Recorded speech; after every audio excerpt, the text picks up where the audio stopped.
This channel does not promote any violent, harmful, or illegal activities. All content provided by this channel is meant for an educational purpose only.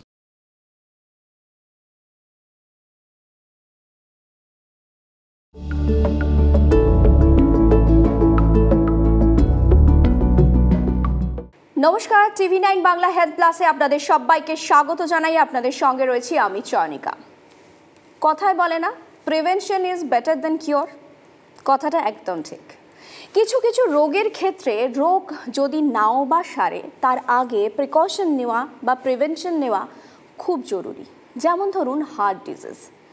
এখন heart ডিজিজের কিন্তু নির্দিষ্ট কোনো বয়স থাকে না, কিন্তু কেন বাড়ছে হার্ট ডিজিজ জানবো, একটু আলোচনা করার চেষ্টা করবো, একটু বোঝার চেষ্টা করব যে কোন কোন বিষয়গুলোকে এড়িয়ে চললে আপনি আপনার হৃদয়কে সুস্থ রাখতে পারবেন, দীর্ঘদিন ভালো রাখতে পারবেন। আর তার জন্য আমাদের সঙ্গে স্টুডিও উপস্থিত রয়েছেন senior consultant doctor Atanu Saha, cardiac surgery. আপনাকে অনেক অনেক স্বাগত জানাই। নমস্কার ডক্টর, প্রথমেই যে প্রশ্নটা আসে সেটা হচ্ছে যে হার্ট ডিজিজ কেন হয়? দেখুন, হার্ট ডিজিজের অনেক নানা রকম কারণ আছে। আমরা যদি একটু ব্রডলি বা একটু পুরোটা যদি দেখার চেষ্টা করি কেন হতে পারে, কিছু কিছু কারণ হচ্ছে যেটা জন্মগত ডিজিজ, মানে হচ্ছে যেটা কনজেনিটাল হিসেবে, মানে বাচ্চাটা জন্মগ্রহণ করছে কিছু হার্ট ডিফেক্ট নিয়ে, তো এটাকে আমরা কনজেনিটাল হার্ট ডিজিজ বলি। আর বাকি যেটা আছে যেটা মানে যেটা জেস্টেশনাল পিরিয়ডে হয়ে থাকে, ইয়েস সেটা বেসিক্যালি বাচ্চাটার তাতে কোনো দোষ থাকছে না, বেসিক্যালি বাচ্চারা ওই ডিজিজটা নিয়ে জন্মগ্রহণ করছে। তাতে কি মায়ের কোনো ভূমিকা থাকছে? মায়ের কিছু ভূমিকা থাকছে, জেনেটিক কিছু ডিসঅর্ডার থাকছে, যদিও সেই জিনিসটা হয়তো আমাদের এই আলোচনার মধ্যে হয়তো আমরা ঢুকতে পারবো না। ইম্পর্টেন্ট হচ্ছে যে অ্যাকোয়ার্ড হার্ট ডিজিজ, যেটা আমরা কনজেনিটাল হার্ট ডিজিজের পরে অ্যাকোয়ার্ড হার্ট ডিজিজ, মানে হচ্ছে এই হার্ট ডিজিজটা পেশেন্টরা কিন্তু অ্যাকোয়ার করছে, মানে হচ্ছে তার নিজস্ব কোনো লাইফস্টাইলের জন্য, তার নিজস্ব কোনো ছোটোবেলার ডিজিজের জন্য এই হার্টের মধ্যেই প্রবলেমগুলো হচ্ছে। আচ্ছা, তো এর মধ্যে একটা জিনিস আমাদের দেশে খুব প্রিভ্যালেন্ট, যেটা আমাদের দেশে আমাদের হেলথ কেয়ার সিস্টেমকে একেবারে খুব চাপের মধ্যেই ফেলে রেখেছিল এতদিন, সেটা হচ্ছে রিউম্যাটিক হার্ট ডিজিজ।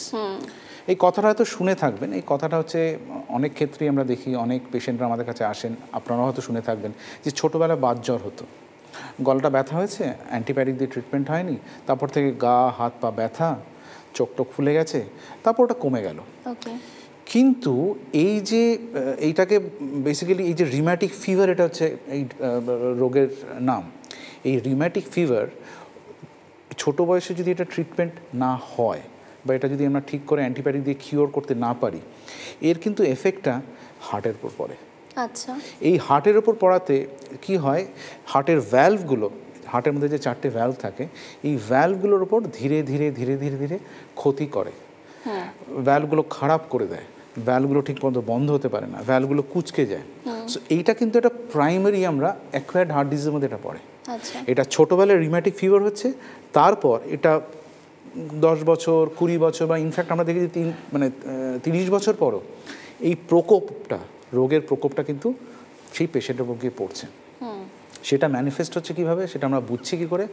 পেশেন্ট 20 বছর হয়ে গেছে বা 30 বছর হয়ে গেছে, তখন তারা আসছে, ডাক্তারবাবু ছোটোবেলা আমার জ্বর হয়েছিল, আমার ওই গাঁটে প্রচণ্ড ব্যথা হয়েছিল, আমাদের হয়তো ট্রিটমেন্ট হয়নি, এখন আমার হাঁটতে গেলে বুক ধরপড় করছে, শ্বাসকষ্ট হচ্ছে, তো ডাক্তারবাবু কী করবো? সো এইটাই কিন্তু একটা রিউম্যাটিক হার্ট ডিজিজের প্রথম লক্ষণ। আবার সব ভাইরাল ফিভারও যেমন হার্টের এফেক্ট করবে না, সুতরাং এখানে কিন্তু ডাক্তারের পরামর্শ বা সঠিক ডাক্তারের কাছে পেশেন্টকে নিয়ে যাওয়াটা কিন্তু খুব জরুরি। কিছু কিছু ব্লাড টেস্ট হলে আমরা বুঝতে পারবো এটা সত্যিকারের এটা রিউম্যাটিক ফিভার হচ্ছে কি না, এটা ভাইরাল ফিভার হচ্ছে। রিউম্যাটিক ফিভার হলে তার চিকিৎসা একরকম, ভাইরাল ফিভার হলে অবভিয়াসলি চিকিৎসা তার একরকম। তো এখানে কিন্তু বোঝা যাচ্ছে যেটা সঠিক রোগের নির্ণয়, ডায়াগনোসিস খুব ইম্পর্টেন্ট। আমি এবার একটু ক্যাটেগরিক্যালি আসি। সেটা হচ্ছে যে আগে আমরা শুনতাম যে হার্ট ডিজিজের কিছু নির্দিষ্ট কারণ রয়েছে, লাইক ব্লাড প্রেশার হাই দীর্ঘদিন ধরে রয়েছে, ওবেসিটি থাকতে পারে, বা যে কোনো কারণে একটা মিড এজের পর থেকে আমরা ডাক্তাররা আমাদেরকে পরামর্শ দিতেন যে নিয়মিত একটা চেক আপ করানোর প্রয়োজন রয়েছে। কিন্তু সাম্প্রতিক অতীতের কিছু তথ্য যদি আমরা তুলে ধরি, সেখানে দেখা যাচ্ছে যে একটা বাচ্চার ছোট বয়স থেকে ওবেসিটির কারণেও একটা নির্দিষ্ট এজের পর গিয়ে তার হার্ট ডিজিজে সেই ওবেসিটিটা কনভার্ট করে যাচ্ছে। তো এই ক্ষেত্রে আপনি কি পরামর্শ দেবেন? দেখুন, আপনি এটা খুব সুন্দরভাবে আরেকটা টপিকে আমরা যাচ্ছি, সুতরাং আমি যদি একটু এলাবোরেট করতে পারি। আমরা এতক্ষণ ডিসকাস করছিলাম রিউম্যাটিক হার্ট ডিজিজ, এখন এটা বেসিক্যালি অ্যাকোয়ার্ড হার্ট ডিজিজের মধ্যে একটা পার্ট। এবার আমরা আলোচনাটা চলে আসছে হচ্ছে করোনারি আর্টারি ডিজিজ, মানে হচ্ছে হার্টের যে আর্টারিগুলো হার্টের মাসেলে রক্ত চলাচলে সাহায্য করে, যেটাকে আমরা করোনারি আর্টারি ডিজিজ বলি। সেই ডিজিজের যদি ব্লকেজ হয়, সেই জিদের মধ্যে যদি অ্যাথেরোস্ক্লেরোটিক প্লাক ডেভেলপ করে, তাহলে তার কি হতে পারে? এক্ষেত্রে আপনি খুব সঠিকভাবে একটা জিনিস বলেছেন, সেটা হচ্ছে চাইল্ডহুড ওবেসিটি। রাইট। আমি ব্যাপারটা প্রসঙ্গে আসছি একটু পরে, কিন্তু আপনাকে মনে রাখতে হবে, আমাদের এটা জানতে হবে যে করোনারি আর্টারি ডিজিজ বা হার্টের ব্লকেজে কিন্তু কিছু কিছু নির্দিষ্ট কারণ আমরা জানি। কি কি কারণ জানি? একটা হচ্ছে মেল সেক্স, মানে পুরুষ হলে তার হার্টে ব্লকেজ হওয়ার চান্সটা মেয়েদের তুলনায় বেশি। তারপরে হচ্ছে খুব ইম্পর্টেন্ট জিনিস, সেটা হচ্ছে স্মোকিং, ধূমপান। শুধু ধূমপান না, ধূমপানের সঙ্গে আপনি টোব্যাকোটা যদি কেউ চিউ করছে বা যেটা আমরা বলি মুখে যেটা নিচ্ছে, সেটাও কিন্তু ইকুয়ালি হার্মফুল। তারপর কি আসছে? হাই ব্লাড প্রেশার, তারপর আসছে সুগার, তারপর আসছে কোলেস্ট্রল, তারপর আসছে ওবেসিটি। তো এই জিনিসগুলো কিছু কিছু ফ্যাক্টর যেগুলো আমি বললাম, সেগুলো কিন্তু আপনি মডিফাই করতে পারবেন। আচ্ছা, আমাদের এই জায়গাটাতে কিন্তু প্রিভেন্টিভ অ্যাসপেক্ট অফ হার্ট ডিজিজের যেটা আমরা প্রিভেনশন নিয়ে বলি, এখানে কিন্তু এর রোলটা বা জানাটা খুব ইম্পর্টেন্ট। আমি একটা করে কথায় আসি। যেমন দেখা গেছে আপনি পুরুষ মানুষ, সেটা তো আপনি চেঞ্জ করতে পারছেন না, কিন্তু যার উচ্চ রক্তচাপ আছে, মানে যার হাইপারটেনশন আছে, তাদেরকে আমরা কি করব? তার ডেফিনেটলি উচ্চ রক্তচাপটাকে কমাতে হবে, ব্লাড প্রেশারটাকে কন্ট্রোল করতে হবে। ব্লাড প্রেশার যদি আমরা কন্ট্রোল না করতে পারি, তাহলে কিন্তু ধীরে ধীরে দেখা গেছে ওই প্রত্যেকটা আর্টারিতে আস্তে আস্তে করে ব্লকেজ ডেভেলপ করতে পারে। সুতরাং এই উচ্চ রক্তচাপ কন্ট্রোল করা ইজ ভেরি ইম্পর্টেন্ট। তেমনি আসছে সুগার কন্ট্রোল করা, তেমনি আসছে ব্লাডের কোলেস্ট্রল কন্ট্রোল করা। সুতরাং এই যে জিনিসগুলো যেগুলো আমরা বলছি, এগুলো কিন্তু মডিফায়েবল। এইখানেই জিনিসটা গুরুত্বটা বোঝার চেষ্টা করতে হবে।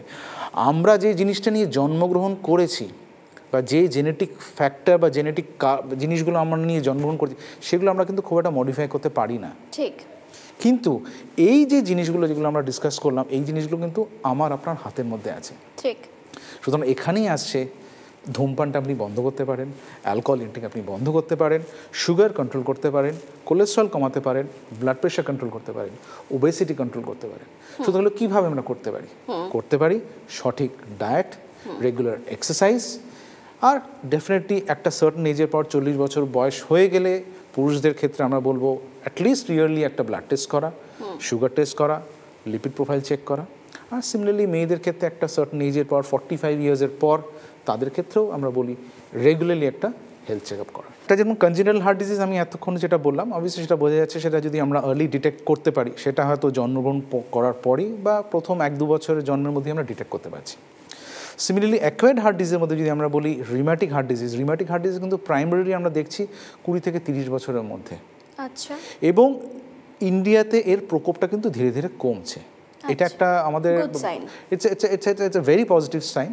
যেমন ওয়েস্টার্ন কান্ট্রিতে রিউম্যাটিক হার্ট ডিজিজ প্রায় এখন দেখা যায় না, কারণ তারা অনেক মেজার্স নিয়েছে, হেলথ কেয়ার পলিসি বলুন, তাদের অ্যান্টিবায়োটিক ট্রিটমেন্ট বলুন, এই জিনিসগুলো তারা খুব সুন্দরভাবে এগোতে পেরেছে। সুতরাং রিউম্যাটিক হার্ট ডিজিজের প্রপোর্শন ওয়েস্টার্ন কান্ট্রিতে আর আমাদের মধ্যে কিন্তু ডিফারেন্স এখনও রয়েছে। আমরা ডেফিনেটলি ইমপ্রুভ করছি, কিন্তু আমাদের আরও ইমপ্রুভ করার জায়গা আছে। এবার আসছি করোনারি আর্টারি ডিজিজ, যেটা আমরা ডিসকাস করছিলাম, হার্টের ব্লকেজ।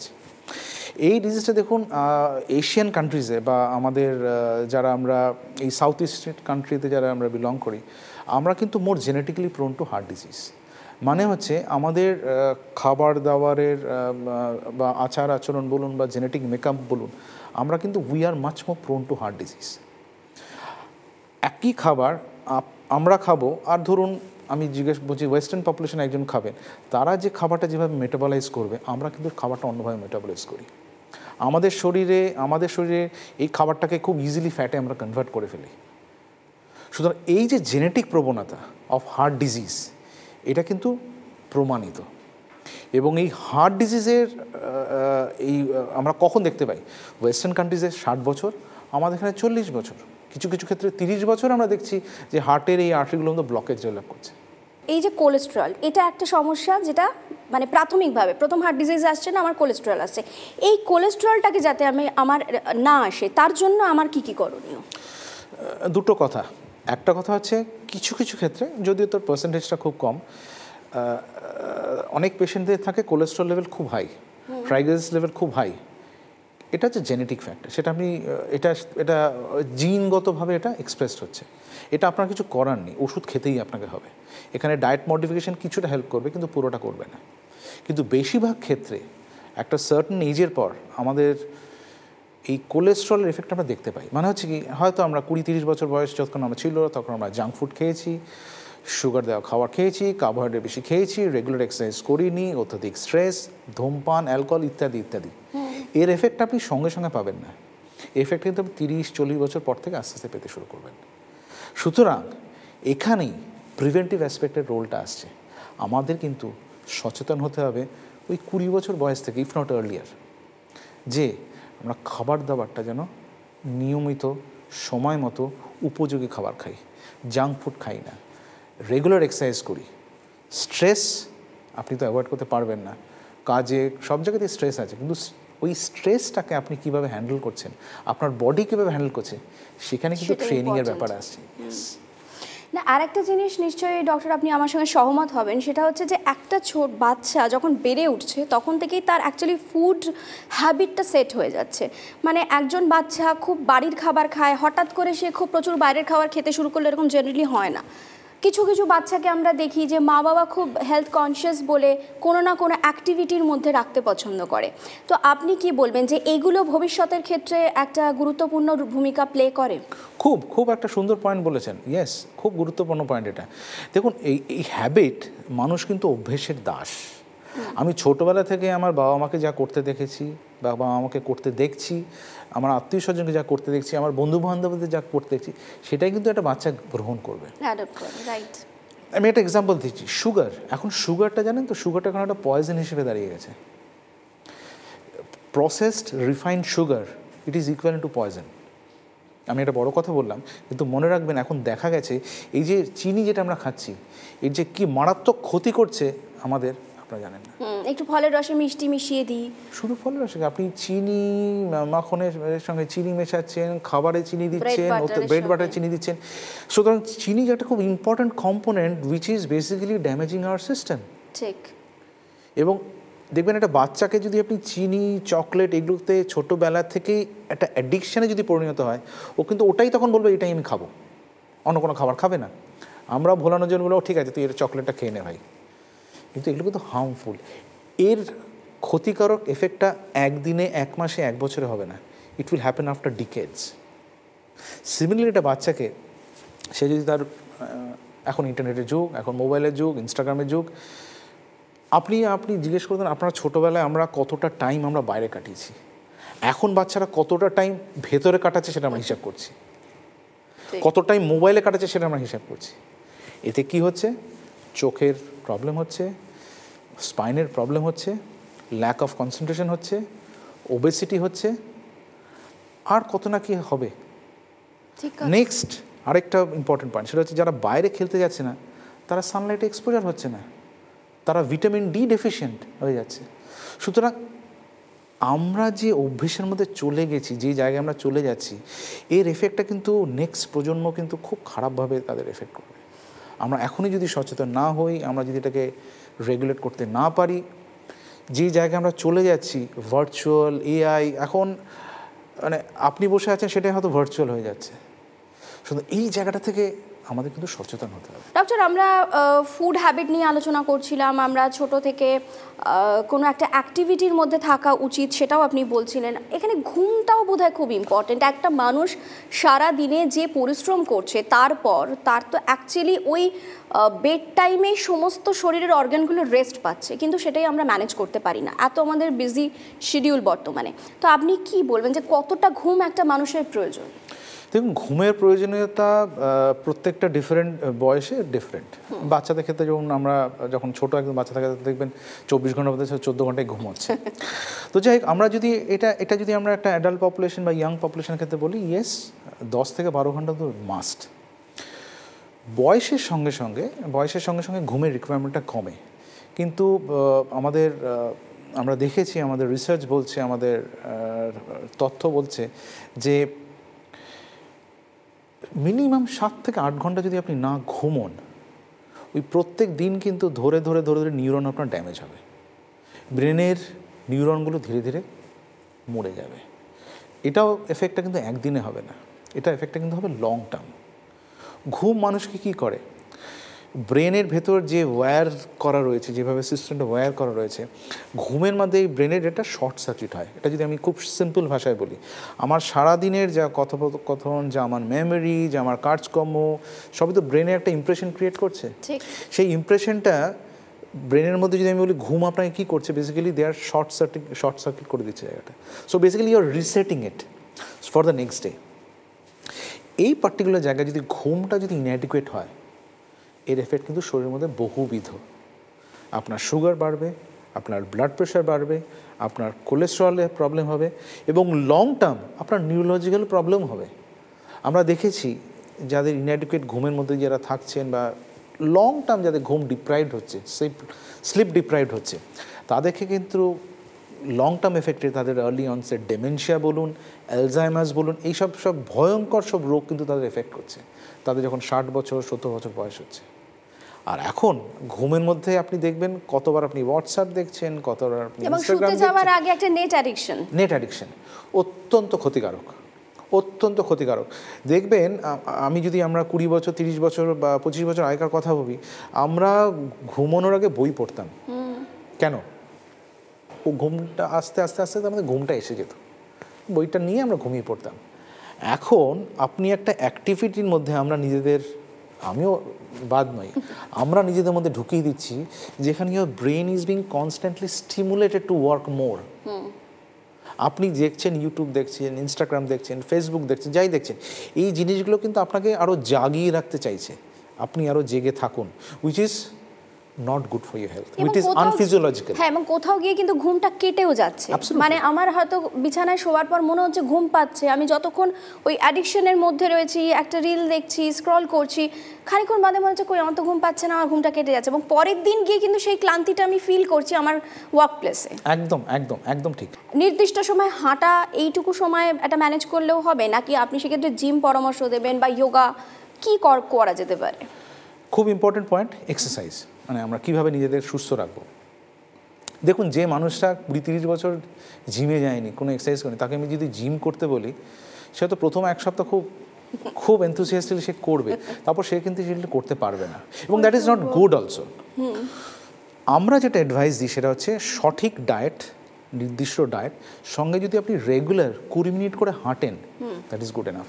মানে সেটা যে কোনো সময় হতে পারে, যে কোনো সময়, প্রেফারেবলি আর্লি মর্নিং। আপনি তো কাজের মধ্যে হয়তো হেঁটে বেড়াতে পারবেন না, কিন্তু প্রেফারেবলি ডিনার যদি হয়, আফটার ডিনার হলেও হতে পারে, বিফোর গোয়িং টু ওয়ার্ক হতে পারে, সকালে হতে পারে।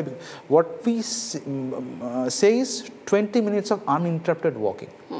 এবং এই ওয়াকিংটা 20 মিনিটের শেষের দিকে আপনি যদি হাঁটার দ্রুততা বা হাঁটার গতিটা যদি বাড়িয়ে দেন, একটু যদি ঘামতে শুরু করেন, নাথিং লাইক ইট। তাতে এই জিনিসটা দেখুন, আমাদের মনে রাখতে হবে, আমি একটা খুব উঁচু জিনিস ভেবে ফেললাম, এটা করতে শুরু করলাম, কিন্তু আমি যদি কন্টিনিউয়াস ওটা না করতে পারি, তার কোনো লাভ নেই। সুতরাং 30 বছর বয়সে, 40 বছর বয়সে ইয়েস, অনেকেই জিমে যাই, আমরাও চেষ্টা করি করতে, কিন্তু অনেক ক্ষেত্রে আমরা দেখেছি এটা কিন্তু ঠিক কন্টিনিউয়াস এটা করা যায় না। তাতে কি আপনি করতে পারবেন? রেগুলার আপনি হাঁটুন, এবং শেষের দিকে হাঁটার দ্রুততা বাড়িয়ে দিন, দ্যাট ইজ গুড এনাফ।